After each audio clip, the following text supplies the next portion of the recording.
Hey, Prove It To Me listeners. In lieu of a traditional episode today, I wanted to take a little bit of an unscripted opportunity to talk to you about my new book. My book is called Measuring the Unmeasurable, really where this journey started. And if you've been listening to the Prove It To Me podcast for any amount of time, you know how seriously I take data management and data analysis and making sure that we are measuring the right things. So, I want to say maybe about a year ago, I put together a presentation that was just, I don't know, it was kind of throwing all these ideas together about, okay, well, if I want to teach somebody how to actually measure something, how to get into this data analysis thing and really make an impact to occupational health and safety performance, well, then maybe I can put together some sort of tool that would make that process easier. The other thing I came across is that this is something that looks different for every organization. Another thing that you probably should be taking away from this podcast is the fact that,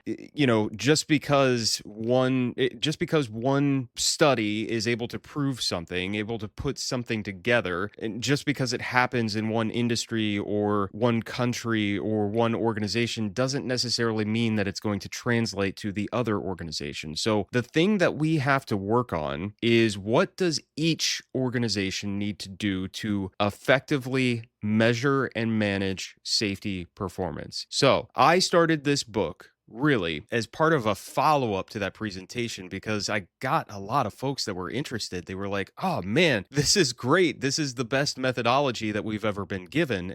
I think probably part of the problem is folks don't normally get given any kind of methodology. They get given these big, sexy ideas at conferences, and we've been through every single one of them. And it's wild because actually in the latest chapter that I'm writing for this book, I talk about this journey that we've all been on. I've observed it so many times over the years, and I know that it's a little bit hypocritical because I have no quantitative evidence of this, but this is just what I have observed. This is my story, and what's happened is we've gone through this journey of safety compliance, and when safety compliance kind of fails because we understand human behavior is inhibiting our ability to be compliant, we move to behavioral-based safety. And then when we discover that behavioral-based safety is pushing us towards operator blame, which, by the way, is just because we haven't done BBS right, we latch onto this concept called HOP, or human organizational performance, or safety differently, or safety resilience, or whatever it might be called. And then we play around with that for a little bit, and we never are able to quite operationalize it because we don't have the tools to effectively measure everything. We're just operating off of some sort of philosophy. And then we get into something called SIF because we realized while we were playing around with all that stuff, we're still having workers that are getting seriously injured or killed on the job. So really what it comes down to is, how do we take all of these big ideas that could possibly work? All of them have merit. How do we take these and actually effectively measure safety performance? How do we identify what our key performance indicators should be? And so what I've done with this book, and I'm actively writing it right now, and what I'm doing is I'm publishing it on Substack as I go. It's called Measuring the Unmeasurable. I have developed a 9-step methodology to measuring what matters and making the abstract concepts actionable. And my hope is that this is something for the practitioner. It's not for the academics in the ivory tower. It's not for the folks with their heads in the clouds of academia like myself. It is for the boots on the ground grinder doing the safety work every single day. The folks that are actively managing a program in an organization, trying to put those things together and measure the right things and operationalize the things that we have been striving for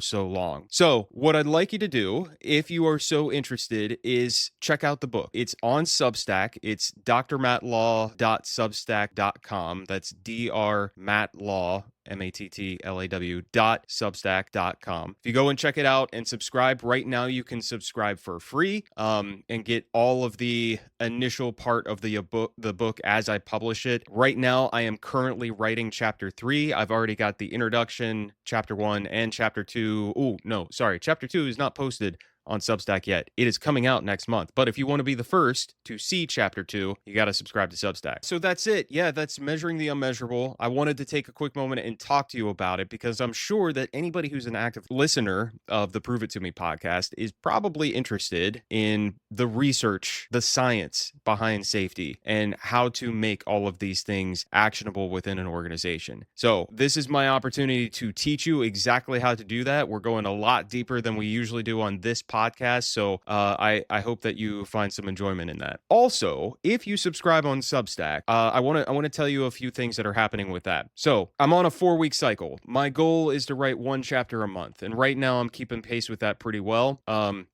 So basically here's how it'll work. Week 1, you will get a chapter. You'll get a full chapter. Now, because I'm on 1 chapter a month, I know I don't want you to get bored in the meantime. So in week 2, what I'll do is I'll post some author commentary on that chapter that I just wrote. Week 3, you'll get a preview for the next chapter. That'll be another video. And then week 4, since you all know that I do love my bourbon and other adult beverages, what I will do is I will post a video of me making one of my favorite cocktails. I have this crazy idea that at the end of the book, I'll be able to put together some sort of full color version of my favorite cocktail recipes. Why would I do that? Listen, this is my book. Don't argue with me. It's something I've wanted to do forever, is just throw in something a little bit fun. Now, the last thing I'll say is that there is a paid version of Substack. Now, none of you need to subscribe to the paid version right now. What I am going to have to do, though, is lock some of the key methodology and the worksheets and all of the tools behind the paid version of the Substack of the book. The idea is that a lot of that content is going to end up in the final published version of the book itself, and the proceeds from Substack are going directly towards the publishing efforts for the book. There are a few tiers with that. There is a monthly option. There is a annual subscription option. All of them are very, very competitive. You're not gonna go broke subscribing to this Substack. And then there's also a founder's version that is a little bit higher. But here's what's gonna happen with the paid version of the Substack. You'll get some extra stuff. Number 1, you'll get the full access to all the chapters and all of the worksheets and all the content as it comes out, the things that will actually be the physical tools that you can use that I've built for you. You will also get access to the chat and the ability to leave comments on those full chapters, give me feedback. The other reason I'm doing this on Substack is to make sure that I get all of that feedback as we go. And then the last part, trying to think here. Oh yeah, audio.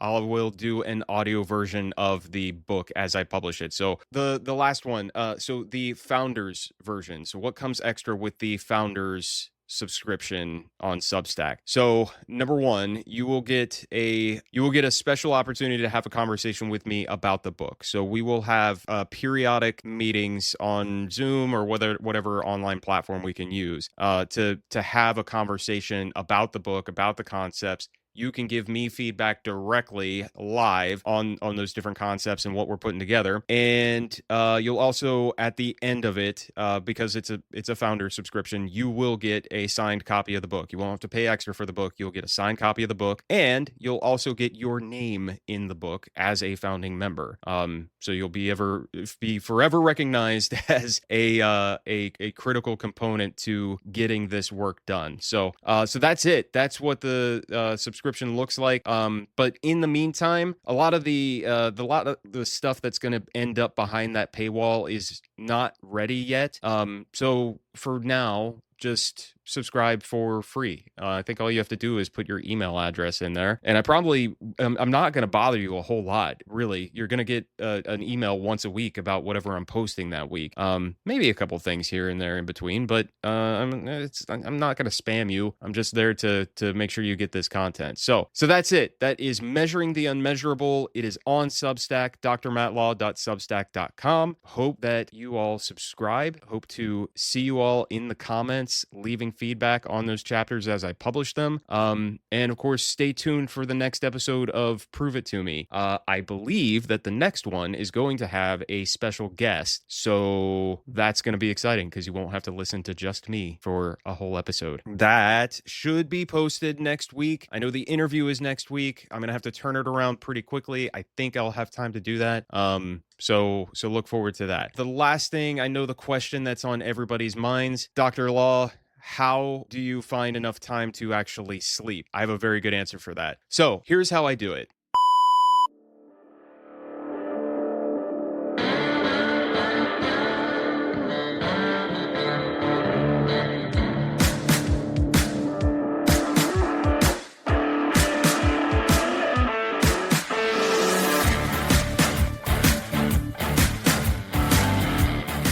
Prove It To Me is produced by me, Matt Law. Original music by Wes London.